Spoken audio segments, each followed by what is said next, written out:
Cheers, ladies. Here we are. Here we go. We're down a microphone. So we're sharing. We're going to clip it, but David and I are sharing. You go first. Sharing boobs. So this episode is what? These are way back. Yeah. You're too far away. You look like you're too comfortable. You're shrinking. Yeah, you look like you're too comfortable.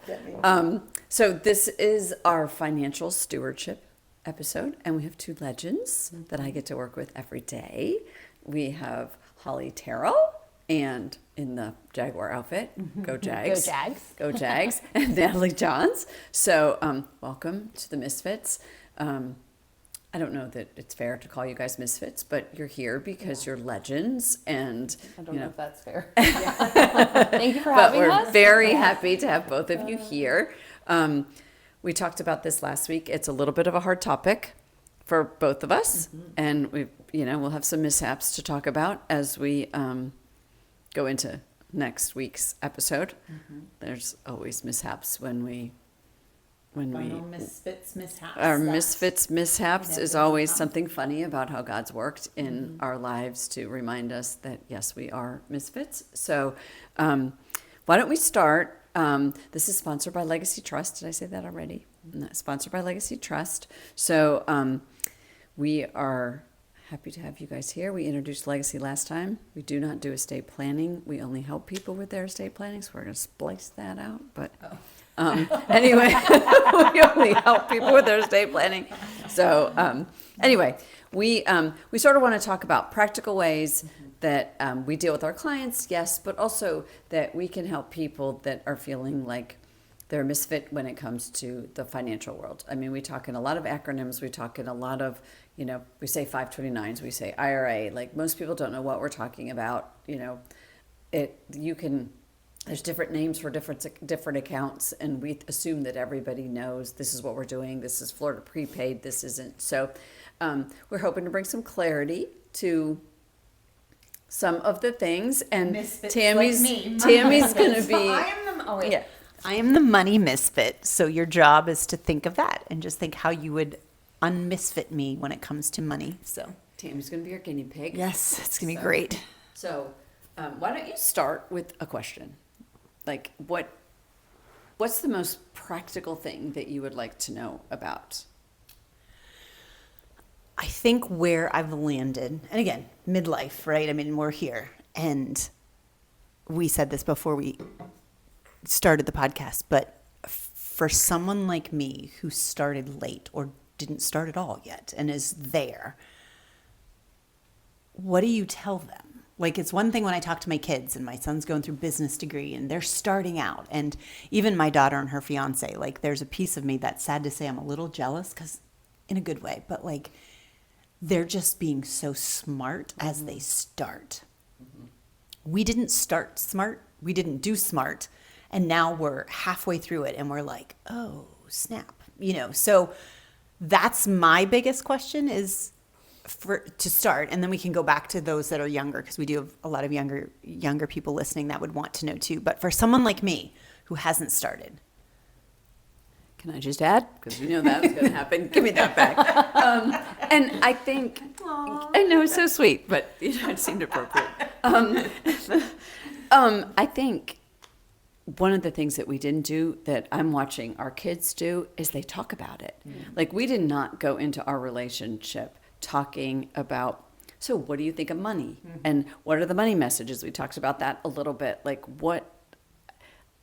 did you and Sean talk about it? No, and we did premarital counseling. I mean, so again, from a biblical perspective, which I know we talked about it, Sean and I did things right biblically. I mean, not right biblically, but I mean, we started our marriage right. Like all the things. He's the only person I've been with. We never, like all the things that you would line up on a biblical side of things, we did right. Never had a discussion about money.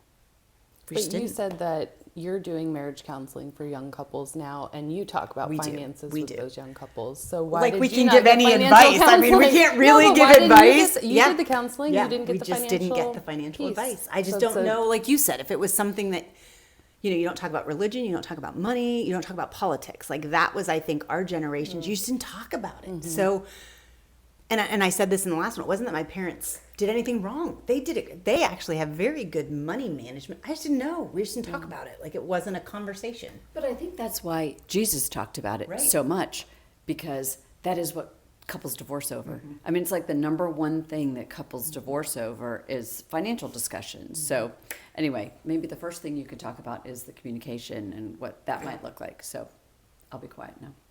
So I think because this is a female audience, a lot of females listen to us, and so I think I can safely say menopause on this show. But I was thinking about Perimenopause. all the menopauses, but the two M's that are now being talked about are menopause and money.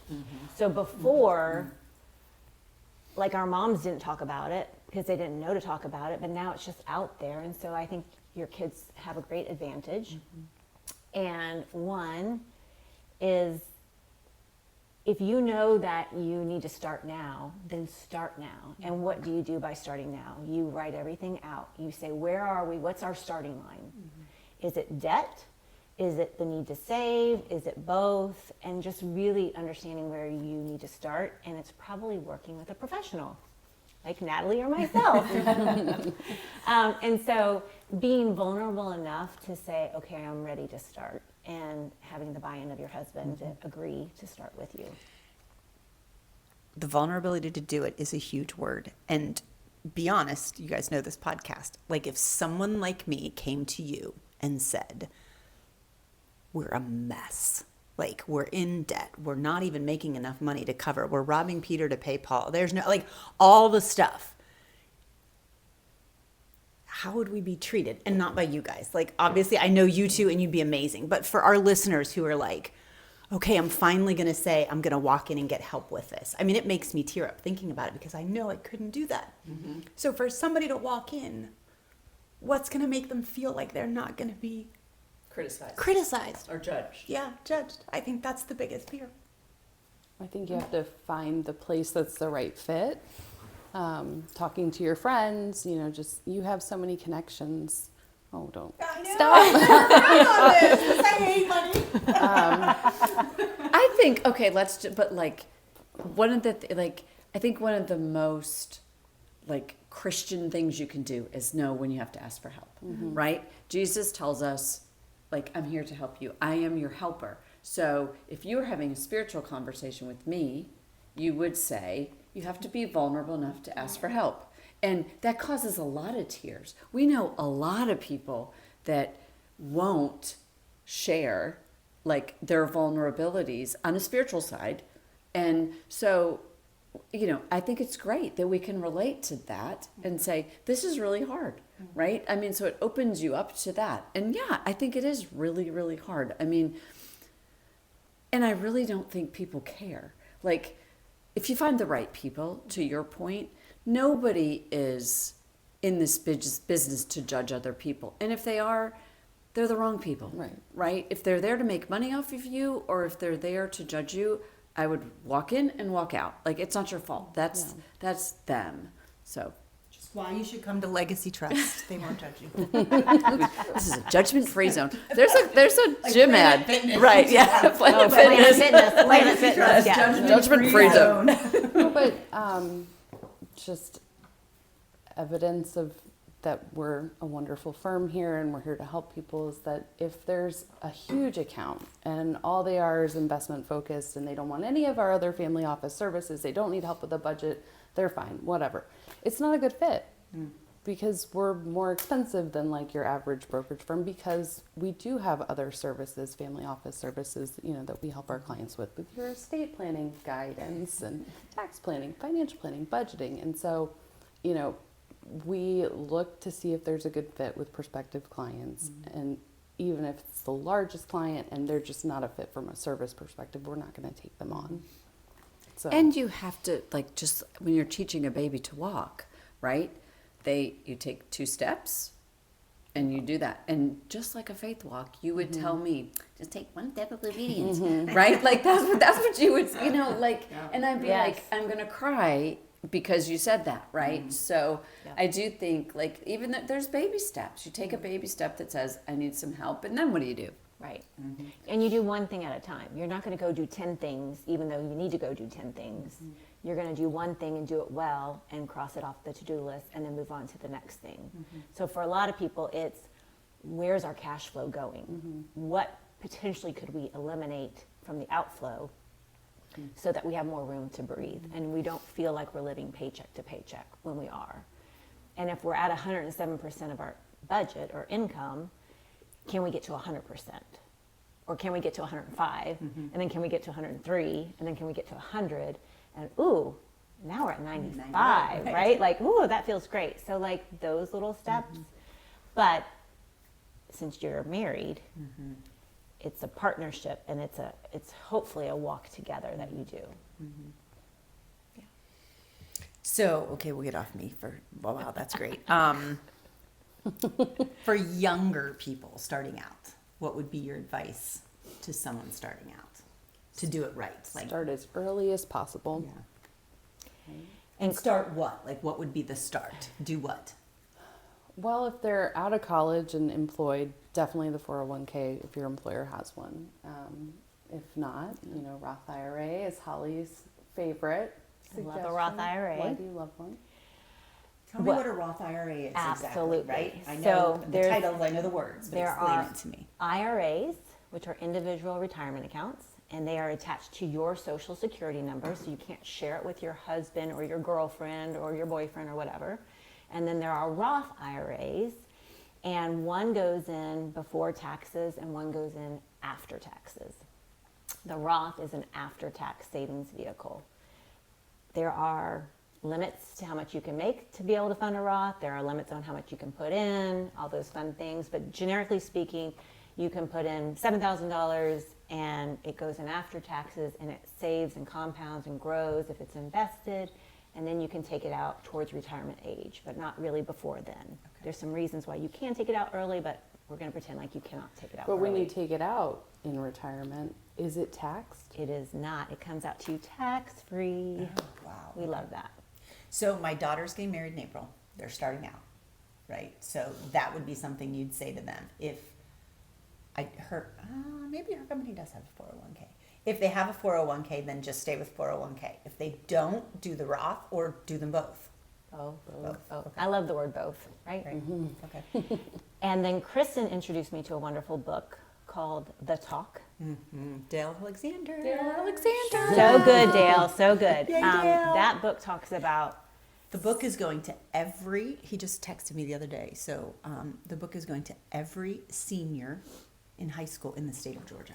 Wow. How powerful. So the And he state of wants it to Georgia go is to paying Florida. for it, and he wants to go to Florida. But the state of Georgia found it valuable enough that they're paying for every, I think I'm saying that right, Dale, if I'm wrong, I'm sorry, but every senior in Georgia. So impressive. But go ahead. well, I don't do politics, but I will politic for that in Florida because it is a very easy read and very practical. And it talks about the 70-20-10 rule, but make 70 your new 100.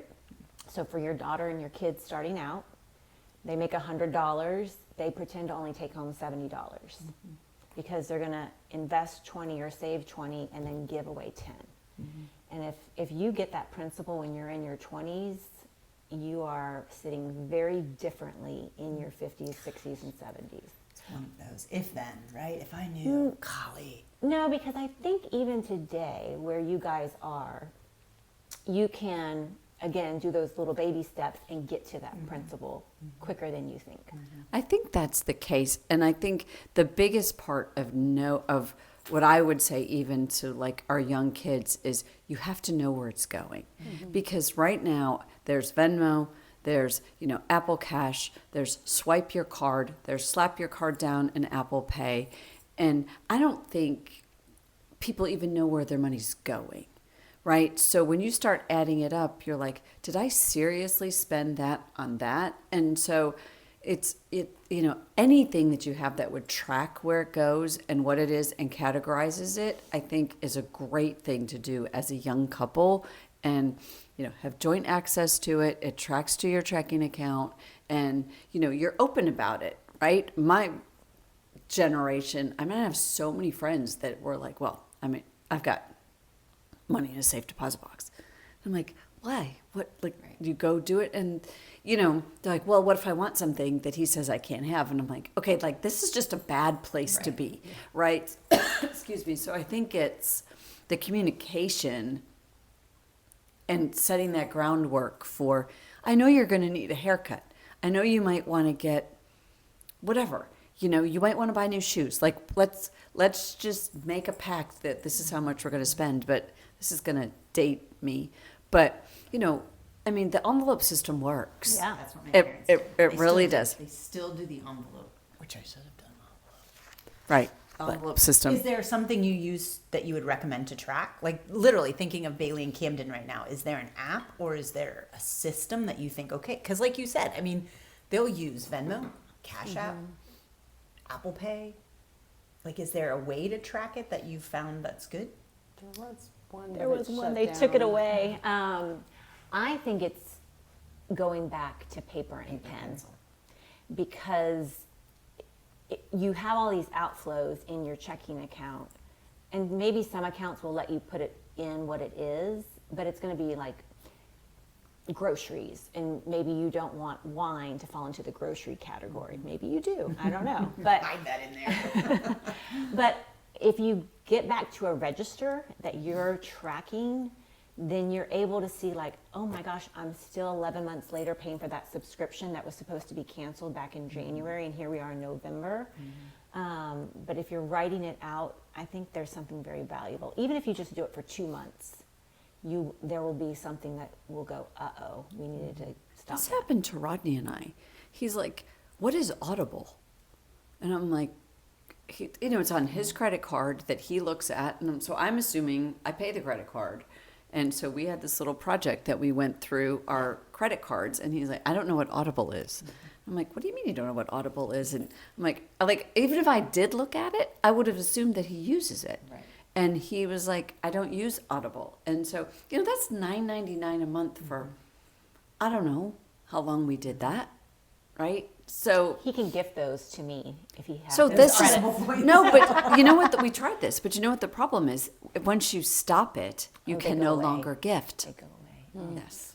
So, Massage and There are a ton of subscriptions. Like I look at my checking and I'm like, Apple subscription, Microsoft. I'm like, what are we paying for? And I know there's one that's like, okay, we need extra storage or extra.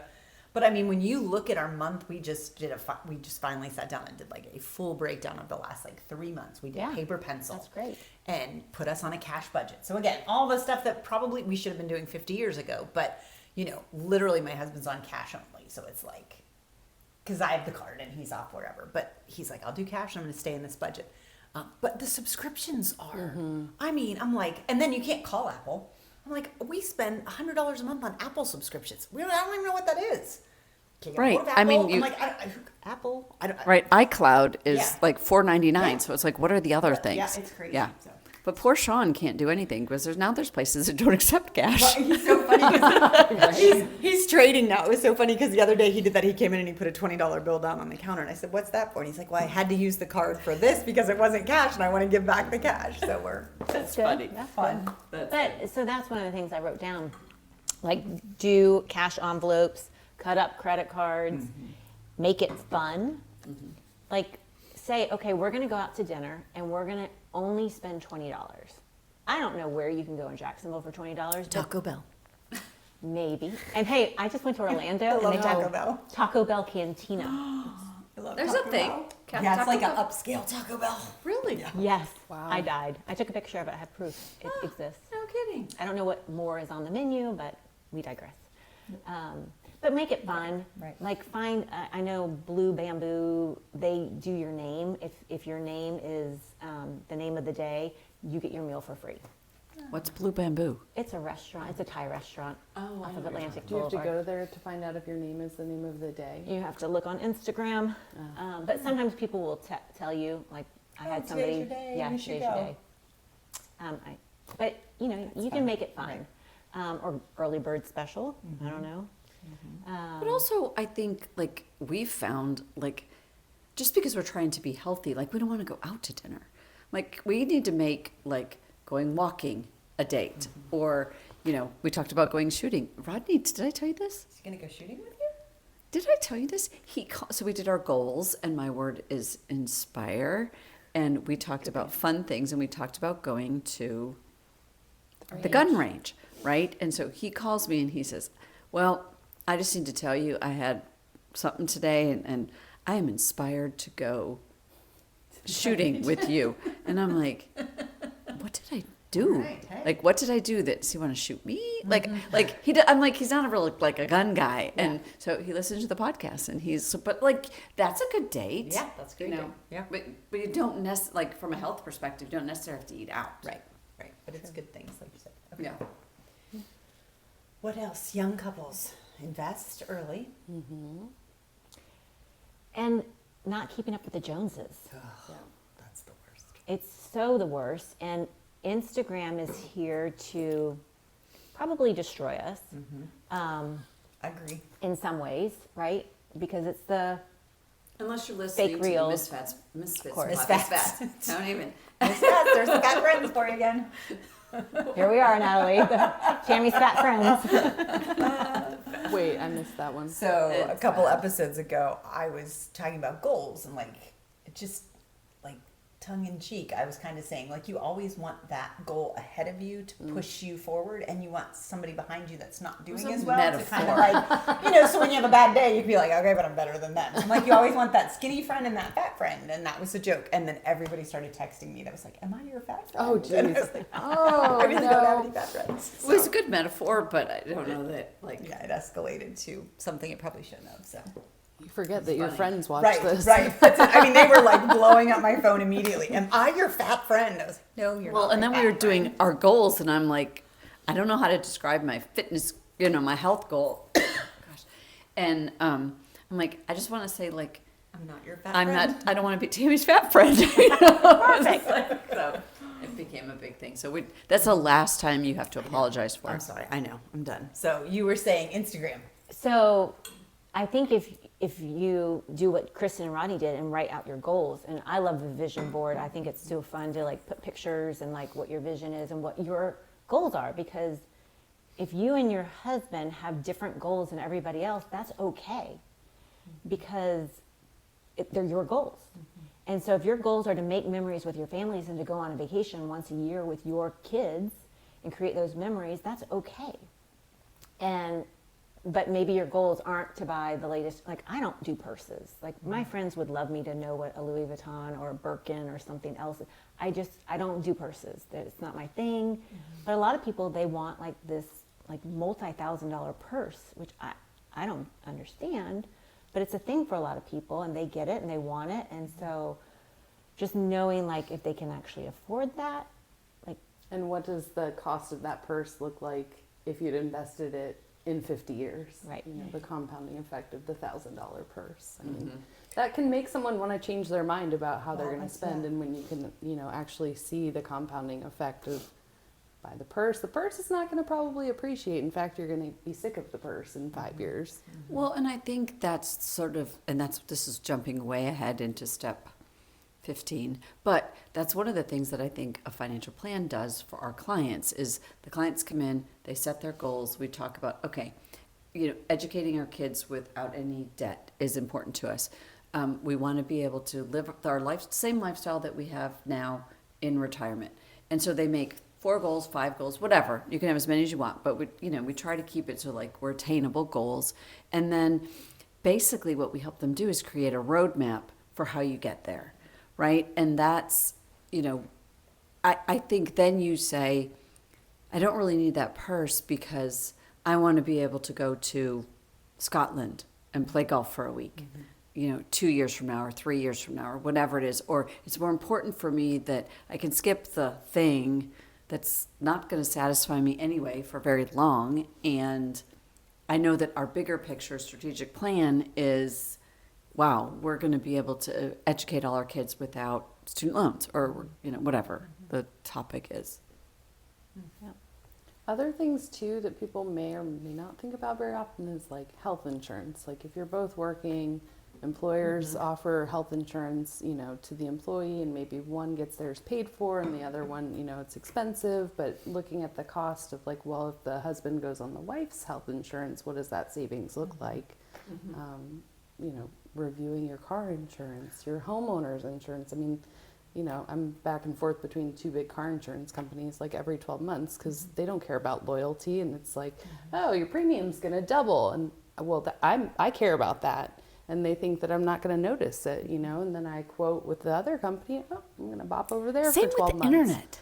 Yeah. Right? You go back and forth between AT&T and IQ Fiber, and you're like, somehow you manage to get your internet for $100 every time, or Comcast. Yep. You know, it's crazy. But that goes to like the budgeting and reviewing what you're spending and paying attention to those things that are kind of like subscriptions. I mean, Yeah. you know, my car insurance comes out automatically. If I didn't pay attention to it, they could charge me double, and you know, it's not necessary. So just paying Shopping attention that to stuff, shopping right? that stuff. Shopping that stuff is probably a good practice to get into as a Yeah. younger couple, as anybody. But And you yeah, know, you're if right. you're a younger couple and your parents say you can stay on their phone plan for perpetuity, you save, you know, 150. Scott and I are paying $200 a month for our cell phones, and I'm like, why? Yeah. But you We know, were just having that discussion because we were just saying, like, when do you roll the kids off officially? Like, when they get married in April, is that like the cutoff? And then that was the discussion, like, she's on our phone plan, which there's 5 of us on the plan, so it's going to be a lot cheaper than if she gets off the plan. And car insurance, and we have 5 of us on car insurance, right? So when we tried to get her off the car insurance because she was getting her license in Birmingham, and so we started looking at car insurance there, it was outrageous for her to go by herself on a plane. Yeah.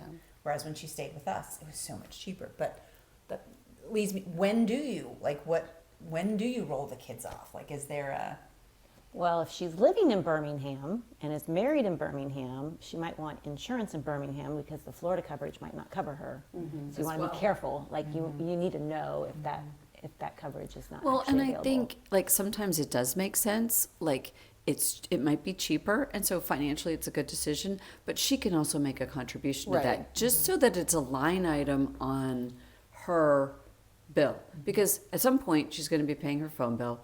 You know, at some point they're going to be paying the car insurance and all that. So even if she contributes the lesser amount, at least it's a line item on their budget. Right? And then I would be remiss if I didn't say life insurance. Young people need to get life insurance. a good Term insurance is great. Get it as much as you can What when is you're term young insurance? and healthy. So there's like term and whole life, your Right. 2 basic buckets. There's 50,000 other kinds of life insurance out there, but for the most part, term and whole life. Term, you're renting it for a certain amount of time, 10 years, 20 years, 30 years, and it should be very cheap if you have no health conditions. And you're one of Tammy's skinny friends. Just kidding. And then there's whole life that you own it and you buy it and it's more like an asset. But just starting off, get term insurance, get the most you can before And- any health issue happens. and term goes with you? Like, even if you buy it when you're young and healthy, does term stay with you? for the 10, 20, amount of- 30 years. The term that you buy The it for. term So- could be 10 years, 20 years, whatever. But for Right. the insurance company, if you're 25 and you're healthy and you want a 25-year term policy, they're looking at the probability that you're going to die before you're 51. And they think that's probably relatively low, so they're going to sell you that policy for cheap. So a young person starting out, you know, can afford that premium, whether it's monthly or annually. And that young person starting out should definitely get enough insurance to cover like the mortgage. The mortgage, I think, that's what I have told my kids. But there's also, Oh, like a Because- high enough premium that if something Right. happened, it would at least pay off your house. Right. Gotcha. Okay. right, and company life insurance is very, very cheap. So if their companies offer Group. life insurance, like a group life insurance policy, I would max that out if they're not going to be in a position to buy the term insurance, and just, you know, as much as they can get, so that if something were to happen to one of them, the other one does have like a replacement of that income, right, for a period of time, like either pay off the house, right, which that means they could probably live off their salary. But now, I mean, so many people are double income, they're buying stuff with double income, so if something happens to one of them, now the mortgage is in default. So, That's good. Bailey, yeah, make sure you have life insurance. Mom will be calling. So, well, it just made me think. We do have it, but I don't know what we have. I didn't know the difference between term and whole. We've had it forever, so I would assume it's could be whole. Whole. But that you're gonna know because you're gonna write it all down for Natalie and I to review. Yeah. Maybe next year when I get Bye. it all together. It is next year. 2027. We'll see you before Yes. January 31st. So one of the things that we do is you need to have an accountability partner when it comes to this stuff. So and I think that is, and I'm not going to use money as a thing, but like people in their estate planning, right? So if you get married and you have young kids, like you have to make a plan, right? And nobody wants to talk about dying. But nobody wants to talk about dying, but it's sort of a fact. And so why wouldn't inevitable. it's inevitable. So why wouldn't you plan for that, right? But one of the things that we have to do, no matter what the age of our clients are, very often is say, look, we got to get an estate plan in place so that you have a will, so that your young children don't go to the state, right? Because don't have a will. because I know. Isn't that terrible? hey, can you say that in there? No, Sean's going to listen to this. You're like, Okay. why did you tell the No. world all of our issues? No, but you do like with young kids. If something happened to the two of you, the kids essentially will end up with a family member. But for a minute, they're a ward of the state. Like we got to do your estate planning, right? If something happens to one of the spouses and they're incapacitated and there's an account that's in one person's name and you want to get access to it, or you need to sell the car and the person is incapacitated, you need a durable power of attorney. Like there's some basic, it's not about where the money's, like how much money there is. Basic. That's so It's not basic. But it for is, some I of mean, us. it's basic in that the chances are at younger ages, you're going to be disabled as opposed to dying, right? And so like you can be unconscious in a hospital and your spouse has to get to some money and they can't because the account happens to be in your name because you had it before you got married, right? Like that's the kind of stuff that we are going to say, like, look, it hurts, it's a little bit of a pain point, but these kinds of things need to get done because there are consequences to not planning. So It's okay. Your kids are all over Kids are 18. They're good. Yes. They're not going to be wards. of the nobody's state. going to the state. He's going to What did state you now. say? We were talking about premarital agreements today, I think. Yeah, we were. And you had some good advice. So It goes just along with the will. Just like the will in the state of Florida, and you get married without a prenuptial agreement signed formally, you actually have a prenuptial agreement because the state of Florida has rules around divorce. Just like they have And rules death. around probate and how your assets will be distributed eventually when you pass away. So don't feel too So terrible you that you don't need a prenuptial. No. Not that. Well, Well, I mean, I want guess, a I prenup. guess if you want 100% to not go to this, anyways. Holly's just saying there's already sort of a legal plan in place if you don't get a prenup or you don't have a will. It's just the time. and it might not and be the a good plan energy. for you in your particular Gotcha. situation. Right. So, Right. But it doesn't have a good plan for durable power of attorney. Yeah. Or like healthcare surrogates, right? So if a spouse was to get hurt and be in the hospital and a decision needed to be made about amputating a leg or like a heart transplant or something like that, and they can't make that decision, you have to have a legal document that says I'm a healthcare surrogate. So anyway, there's lots of Flipping from younger to older. Mom, Dad, I hope you're listening. Similarly, like I feel bad for them because they're at a stage now, they're retired. And figuring out, like, she's had to watch my aunts both lose an uncle this past year. And a spouse, yeah. So my aunt lost my uncle, two of them. And I'm watching my mom and dad help them try to navigate the system. And again, just didn't know. They don't know anything. And my aunt, in the one case, my uncle did all the money. So she doesn't even know. I mean, so literally he passed away and they're like, well, and she's like, I don't know. I don't know where it's at. I don't know what I have. I don't know. And not because she's not brilliant and smart and wonderful. It was just, they divvied up the the tasks, and he did that and she did this. And so then watching my mom now, trying to help her navigate that, like that's a whole nother world that I'm sure you can speak into. I happens think that goes back to frequently. what we said at the beginning, which I think it starts and it ends with communication. Yeah. Like you have got to get your spouse educated at some level. Like we tell our clients, sometimes we have a spouse that doesn't want to Come to the meetings. come to the meetings and be part of it. We're like, here, call Legacy. Like this is what you're going to do. If something happens to me, call Legacy. And we know more details sometimes than we need to, but we know all the details on, okay, we're going to take that and handle it. So I think if you don't have a legacy in place, you have to have those conversations between each other, right? Well, No and different even, than, like your parents should talk to you about their stuff. You know, you should know where the accounts are, because if something happens to both of them simultaneously, someone's going to have to come in and, you know, settle everything. My parents do that well. They've told my sister, just because we're not there. So like my sister-in-law kind of knows where everything is. Now I'm outing them if anybody wants any of my parents' stuff. So they've done a really good job. But navigating, like I know my mom's asked me several questions about, she's heard different, like do an estate planning or no, don't do this, or, you know, just a lot of stuff they don't know that I think, and I think it's different from state to state, which makes it hard. But, you know, I know they're coming up with a lot of questions now, even with their investments and their 401k and their retirement. What if dad dies first? And, you know, getting a lot of those things answered. They just don't know.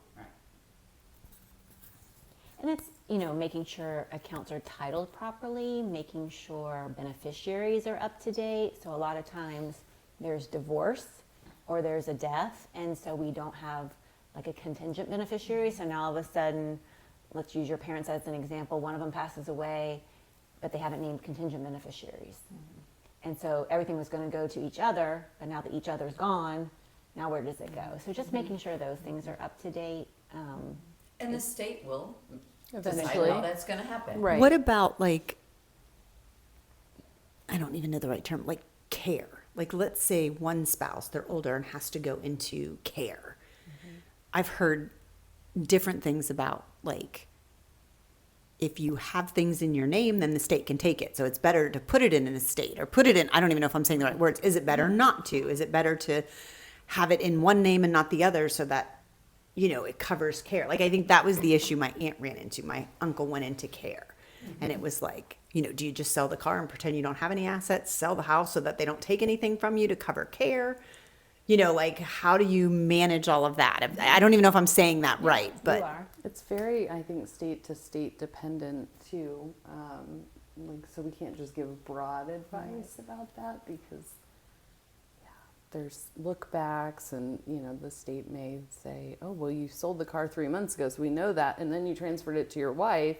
Versus another state may not look back at that. So that's hard to say. But primary homes and retirement accounts are fairly protected nationwide. It's outside of those assets. So like if you have a taxable or a brokerage account, like a side investment account, that's Like not your Acorns account. correct. Acorn should be a sponsor of Misfit. I know. As much as I love Acorns in my little app, so they should be a sponsor. I'm getting there. 50% all new money. Dell Alexander. But I mean that's hard, and just the conversation of care is hard. And what are the true wishes? And everyone's like, well, you're gonna take me out back and shoot me when I'm grouchy and old. And that's Or not- like, I will die in this house and someone will come in and care for me. And it's like, well, that may not be feasible because the cost of that is so high. Or your spouse may not be capable of caring for you in your home the way you want. So Again, like those are conversations, right? I mean, I think when you know the numbers and you know the facts, then you can make those decisions. And a lot of it will come back to, I know you're gonna do what's right for taking care of me, and I know you're gonna do what's right for taking care of me. My preference would be if I could stay in the house, that would be great. But I also know that that's a huge burden, and you know, I know that you're not gonna be able to shower me, and there's gonna be a huge expense if that's the case, and I don't want to deplete everything because I'm saying I want to, you know, stay in the house. So, you know, those are hard questions. Those are hard questions, and they're things that nobody wants to talk about. So it gets swept under the rug. So I think that's the most that I guess that I can say about it is, and what I would say that I've learned in this business is that we have to talk about it. at what age, I don't even know if this is the right question, at what amount of money, I don't even know how to phrase the question other than when should somebody seek outside financial help? Like Bailey's 24, just starting out. Do they start right away spending money to get a financial planner with them? Are they good for a while? I mean, you're making 40,000. Like, do you need help at that point? Like, when would you suggest that somebody says, "Hey, and is there even, I don't even know, is there like a There's this like a magical package point. of like I meet with you once or twice and then I don't have to meet with you again, or is it like I have to do this forever? Like, what is financial planning and when should it start? How should it start? Ooh. Yeah. So every personality is different, right? I cannot work out by myself. I have to go to a gym and pay money, and friends have to meet me there, and it has to be in the morning, and that works for me. Where other people will get up and run on their own. I'll see them when I'm walking the dog. They'll go run 5 miles by themselves with the cost of just tennis shoes. And then some people need like a different thing every year. Like this year we're going to do Pilates, and then next year I'm going to do running, and the next year I'm going to do whatever the thing is, Zumba. So like every year they're changing. I don't know. I'm just showing my age. So I really think it depends on the couple, the person, or whatever, because there are very disciplined people that they'll read the book one time and go, okay, I'm going to do this practically, and I'm going to set up my savings, and they just know how to do it, and maybe their parents talk to them or their older brother, whatever, and they're fine. So I think it's a personality thing, and yes, you can get inexpensive advice online, like robo-investing, but that might not work for your personality because you actually need accountability, and you need to come into an office, and you need to talk to a human, and there needs to be tears, and all the things need to come out. And so But like educating yourself and recognizing that finances are a huge part of our lives, and so you have to get interested in it enough to learn which path is the best path for you. Where's your point where you need to start talking to a real person and not just using, your banking app to estimate your retirement savings. Talking to your friends, talking to your family. It's all about education and conversations to be able to make the decision. Buying a house, right? I mean, you can buy a house on your own, or you can have a realtor. I think a lot of it just comes down to, The desire to buy the house. and how it works for you and your spouse, or you as an individual, because it's, you can get educated. I mean, it's pretty easy to get educated on stuff now. We're in the but information age. You Right. just ask ChatGPT for a start. Don't Exactly. take it all to heart. It's not all to heart, but I think it does give you the basics of, like, this is what you should do. Because I think, saving, rounding up is a great, it's not going to happen. Like, you're not going to see it. It's great. Like, that's a great thing to be able to do. And, so there's technology that lets us do that kind of stuff without really much more of signing into an app. So that's a discipline. I think it's like when you talk about buying a house with a real estate agent, I wouldn't think about not doing that. Something about money, it's so personal. I wouldn't think to go to somebody right off the bat. Like, that feels like it's a personal thing versus a house. So I think that would have been like just that example. Like, of course I would use a real estate agent, but the thought of going to get help or advice with your money, that feels so personal. It's not my initial thing. But, like, what's more personal than I your know, house, I know. right? Like, I mean, so How many people would you say have financial planners? not enough. no. Not enough. And So I'm not odd that we didn't No, no, no. have a No, planner. not Like, at that's not like I'm the only one in all of the we world. meet people in their 60s that walk in and they don't have a plan, right? And they've never had a plan and don't have wills. Like, that's not more common. unusual. It's more common than not. Did you bring a food truck for us? I mean, I knew this was going to be a great. It's a bacon croissant. That's like a big old food truck that just pulled up, parked right there. You brought us dinner, thanks. It says matcha, not margaritas, though. Right, So right. keep on going. You're out.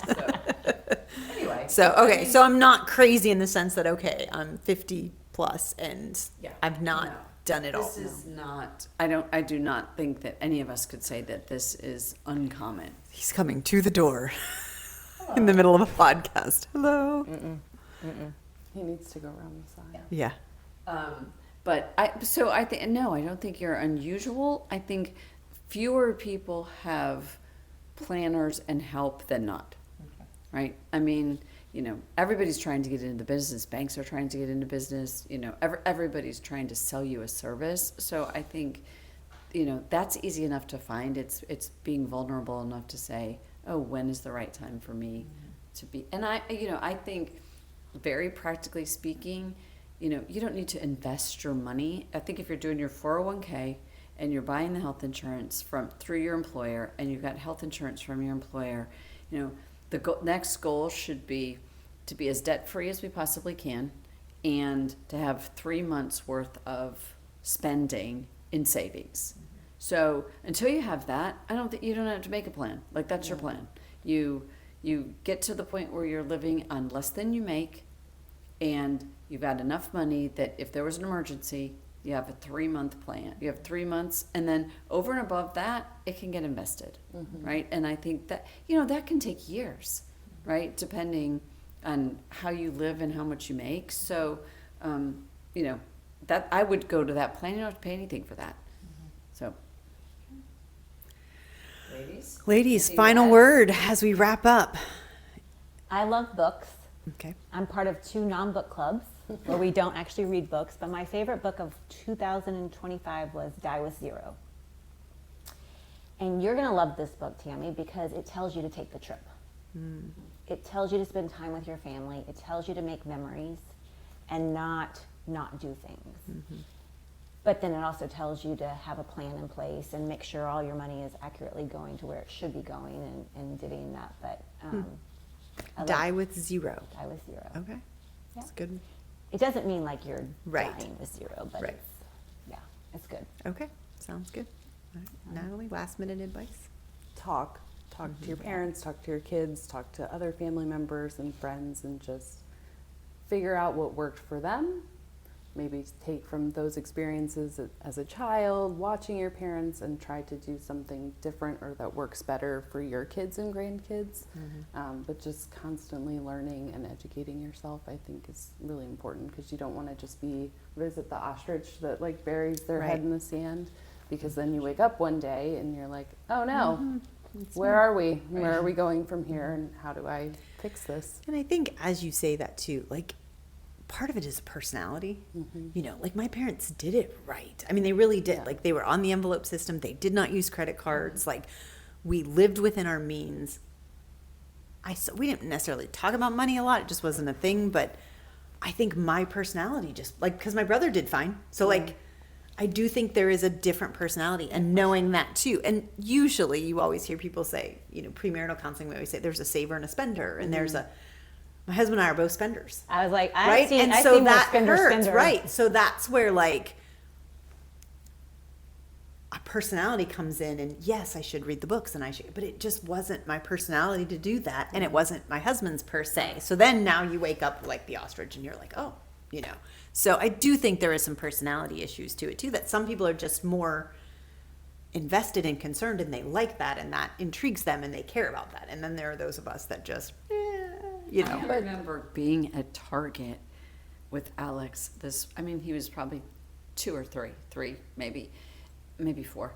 And, I'm like, we don't have the money for that. We're not going to do that. And he was like, just use that plastic thing. And I thought, oh my gosh, the money message that I'm sending to him is, he doesn't even, Endless. like, there's no Swipe it. transaction, like I'm not giving up anything to get what we need at Target. And so there's also, like, I think we do that as adults too, right? Like, it's like, oh wow, I didn't, like, what money message am I giving myself that I can just swipe away? Right? So anyway. But also, you have an experience that you can share with your kids, and like you've done some things I said earlier that are setting your kids up to be in a different position than you and Sean when they're your age, and I think that you can share your experience with them to help create a different outcome for their retirement. We'll end on that. That makes me feel better. You should feel We'll good end with about that. We did good for our kids. Yes. We'll end with that. So, All all right. Cheers, legends. Thank you So very much. fun. Did we mention pink cups? No. They got legend cups, so thank you for being here.